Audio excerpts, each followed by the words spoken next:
वजीफे यहाँ से जारी करो ताकि ये अंग्रेज इसमें कामयाब न हो सके, इन शहीदों की औलादें कहीं रास्ते से तबाह न हो जाएं, बर्बाद न हो जाएं। ये उलमाए देवबंद ने फिर देवबंद कायम किया। कहा जो यतीम है, जो गरीब है, जो भी उसका पुरसाने हाल नहीं है, सब बच्चे यहाँ आ जाए, हम पढ़ाएंगे, हम वजीफा देंगे, हम पूरी तरीके से उनका इंतजाम करेंगे। इस अंदाज से दारुल उलूम देवबंद कायम हुआ और यहाँ से फिर मुजाहिदीन तैयार किए गए और यहाँ से ये सब हजरात तैयार किए गए जिन्होंने अंग्रेजों के छक्के छुड़ा दिए, जिन्होंने अंग्रेजों को यहाँ से भागने पर मजबूर कर दिया। ये लड़ाई बहुत लंबी है, 100 साल तक अकेले मुसलमानों ने लड़ा है। फिर 1857 से फिर लड़ाई इत्तेहाद की शुरू हुई है और इत्तेहाद की लड़ाई में जब गांधी जी वहां पर अफ्रीका में पढ़ते थे, यहाँ के उलमा गए और गांधी जी को अपने किराए से वहां से लेकर के आए और वहां से लाने के बाद चलो हम लोग मिल के लड़ेंगे, तुम पढ़े लिखे हो, तुम्हारी बात हिंदू मानेगा, तुम आगे आगे रहना। राजा महेंद्र प्रताप को तैयार किया, सुभाष बोस को तैयार किया, ये बड़े बड़े हिंदू जो यहाँ माने जाते थे इन सबको मुसलमानों ने तैयार किया और इनको अपने साथ लेकर के कहा जब तक आपस में इत्तेहाद नहीं होगा अंग्रेज पूरी तरीके से काबिज रहेगा। लिहाजा इस इत्तेहाद के साथ जब लड़ाई शुरू हुई है तब कामयाबी मिलना शुरू हुई। अंग्रेज भी हर हथकंडा अपना चुके थे, अब हार गए कि सजाएं भी कोई काम नहीं कर रही, शहादत भी कोई काम नहीं कर रही, इनको जितनी लाशें हम इनके सामने डाल रहे इनका जोश उतना ही बढ़ रहा है। तब अंग्रेजों ने फैसला किया अब यहाँ से भागने के अलावा कोई चारा नहीं, अब यहाँ से भागना ही पड़ेगा, अब यहाँ से जाना ही पड़ेगा।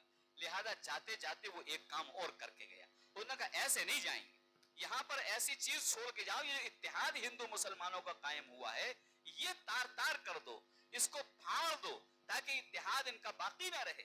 जब ये आजादी का ऐलान करने जा रहे थे उससे पहले उन्होंने 2-3 काम किए। एक काम तो उन्होंने ये किया कि बरेली से एक फतवा लिया जिसके अंदर ये था कि अंग्रेजों से लड़ाई मत लड़ो, ये इतने बुरे नहीं है जितना तुम समझ रहे हो। लिहाजा वहां से एक फतवा लेकर के इन्होंने उस फतवे को शाये किया और छाप करके उन्होंने पूरे हिंदुस्तान में बांटा और कहा देखो ये देवबंद के जितने लोग हैं ये हमसे लड़ रहे हैं बिला वजह में और ये बरेलवी का देखो फतवा है, इस पर अमल करो, ये असल मुसलमान हैं, ये सच्चे मुसलमान हैं, ये आशिक मुसलमान हैं, ये देवबंदी तो उल्टे सीधे काम करते हैं और ये उल्टे सीधे इनकी काम है क्योंकि सारी जंगें वहीं से तैयार हो रही थी, देवबंद से ही सारी तहरीकें चल रही थी। लिहाजा एक काम उन्होंने ये किया कि देवबंदी बरेली की लड़ाई ला करके बीच में खड़ी कर, ये मुसलमान आपस में लड़ते रहेंगे और हम कामयाब, हम यहाँ से तो जा रहे हैं लेकिन ये लड़ाई छोड़ के जाएंगे ताकि ये सुकून से न रह सके। दूसरी लड़ाई अंग्रेजों ने ये की, अपनी निगरानी में बाबरी मस्जिद में मूर्तियां रखवाई, कहा इससे हिंदू मुस्लिम लड़ते रहेंगे। कहा देखो ये मंदिर थी इन्होंने मस्जिद बना ली है, ये देखो बाबर जो बादशाह है ये इसने जो है यहाँ पर जो है मंदिर मस्जिद बना ली, ये तो तुम्हारी मंदिर थी। एक वो ये अपना लड़ाई का मुद्दा छोड़ करके गए, वहां मूर्तियां रखवा दी, यहाँ पर हिंदू देवबंदी बरेली करा दिया और जाते जाते उन्होंने कहा इस मुल्क के 2 टुकड़े करो ताकि ये मुल्क आपस में लड़ते रहे। पाकिस्तान बनाया, अंग्रेजों ने बनाया, पाकिस्तान अंग्रेजों ने बनाया, उस वक्त कोई मुसलमान पाकिस्तान बनाने को तैयार नहीं था। लिहाजा ये अंग्रेजों ने जबरदस्ती इसको बनाया।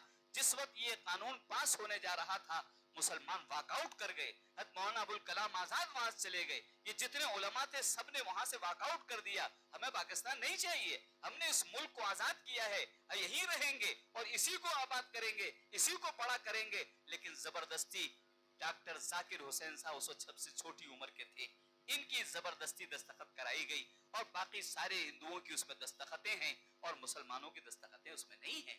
इस अंदाज से पाकिस्तान को इन्होंने मुल्क को बांटने का फैसला किया। ये जिंदगी भर पाकिस्तान हिंदुस्तान करते रहे, ये बाबरी मस्जिद और मंदिर करते रहे, ये देवबंदी और बरेली करते रहे, हम जाते जाते भी इन्हें चैन और सुकून के साथ नहीं रहने थे। ये कह करके अंग्रेज यहाँ से गया है, लेकिन अफसोस कि हमने अंग्रेजों की किसी बातों को समझा नहीं। आज भी हम उसी मुद्दे पर लड़ रहे हैं, अंग्रेज जो मुद्दा छोड़ करके गया है, हिंदू मुस्लिम आज भी चल रही है।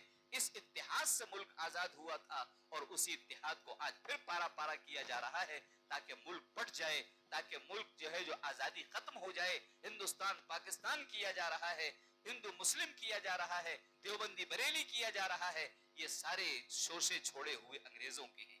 अगर हम इस हकीकत को समझ जाएं اور اتحاد اور اتفاق کے ساتھ رہنے کا فیصلہ کرے تو پوری دنیا طاقت لگا دے ہندوستان پر قبضہ نہیں کر سکتی ہے.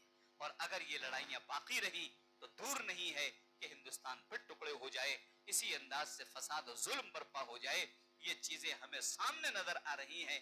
اس لیے اگر ہندوستان سے محبت جسے ہے اسے اتحاد کا پیغام لینا پڑے گا, لڑائیوں کو ختم کرنا پڑے گا.